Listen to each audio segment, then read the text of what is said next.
Good morning, good afternoon, or good evening, depending on when this finds you.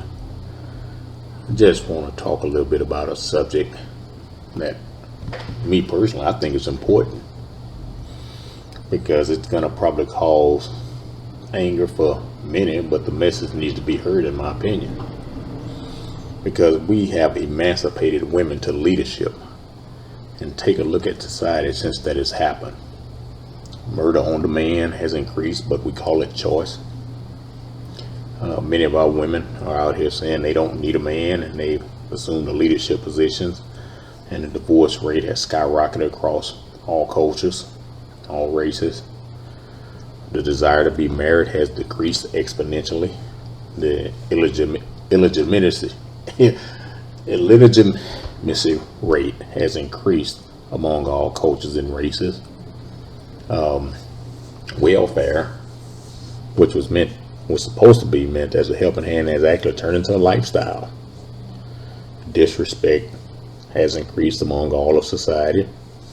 About what year is this? 21. So 1999, I was driving to Gulfport, Mississippi, and to go to work, and that's about a 6-hour drive from Houston. And I had a younger guy in the car with me, and I was pulled over by a state trooper. And he said I was following too close. What happened? A vehicle, y'all know how they do it.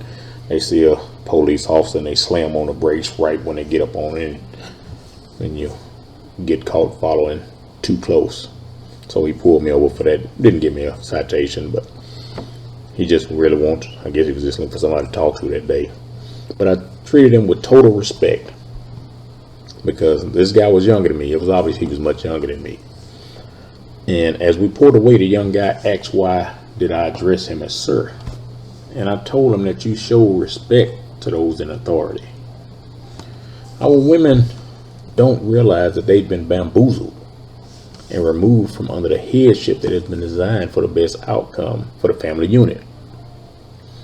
Just because other women were paid to tell them they needed to come from under the perceived yoke of oppression doesn't mean it was true.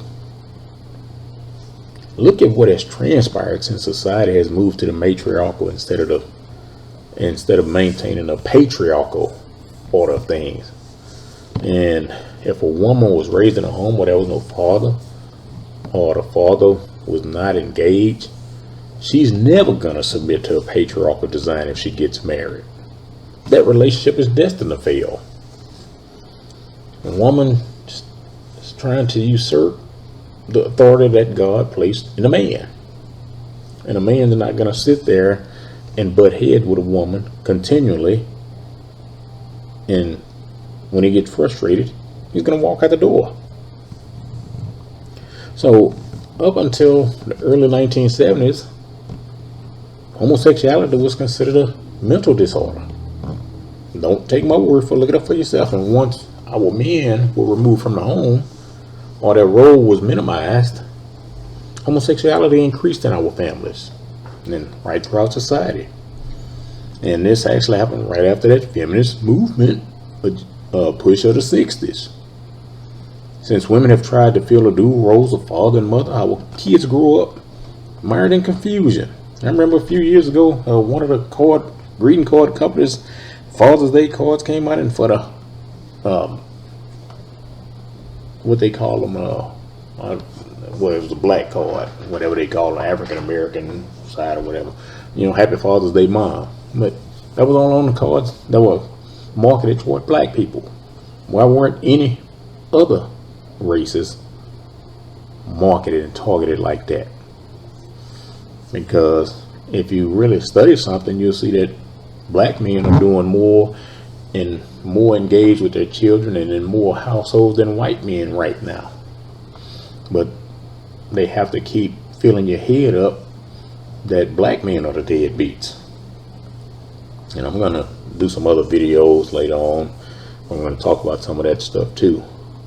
But our women have tried to fill dual roles of father and mother, and our kids are just totally confused.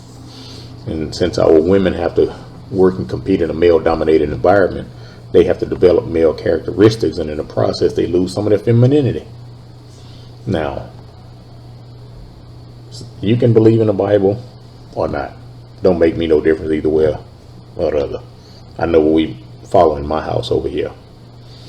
In the book of Ephesians chapter 5 verse 33, it actually says that men ought to love their women and women ought to respect their men. You know, don't argue with me. I didn't write the book of Ephesians. So we done got it wrong in society, and then old Aretha solidified it by saying all I need is a little respect. No, you got that all backwards. A woman needs love and a man needs respect. And until we get this right, our relationships are not going to work long term.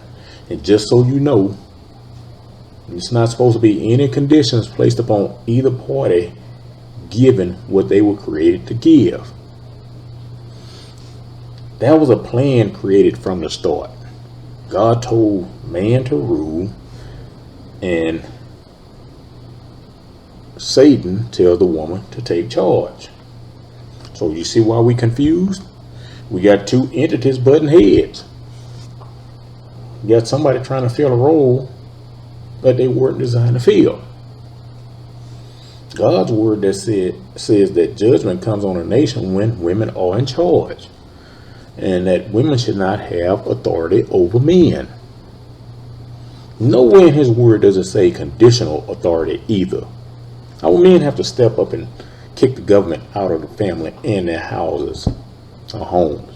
In my book, But Hey, What Do I Know?, I cover the responsibilities of men and women and how the roles got disoriented.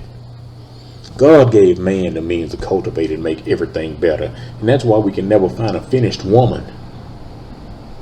You have to cultivate her as a man and then present her to yourself. I'm not advocating that women should be doormats, because that's what y'all think.